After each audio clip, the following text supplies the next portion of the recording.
is to glorify the one who created us. And when we fail to do that, we glorify ourselves and disregard Him. And therefore we have the life that we have. And we have the society that we have. People push God out and push themselves in. They will replace God with themselves. It's not only just happens in the world, it happens in the church also. The reason why people have stopped going to church, the reason why people have stopped seeking God,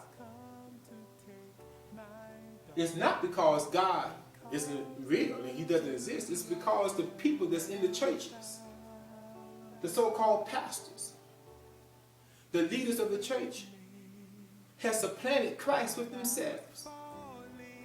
They preach more about themselves than they do about Jesus Christ. They preach more about themselves than they do about sin and the consequences of sin. They preach more about themselves than they do about the love of God towards us.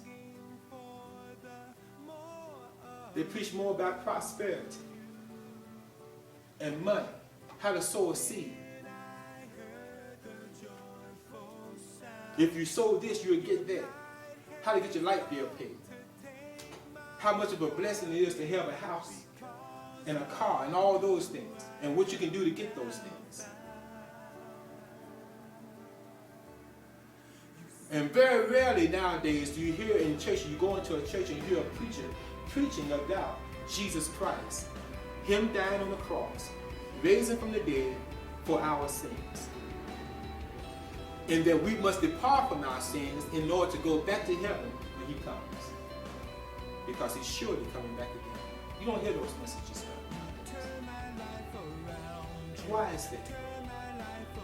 Because the Bible is being fulfilled in the last days. The love of man shall last forever. And that includes so-called people. Turn my life around.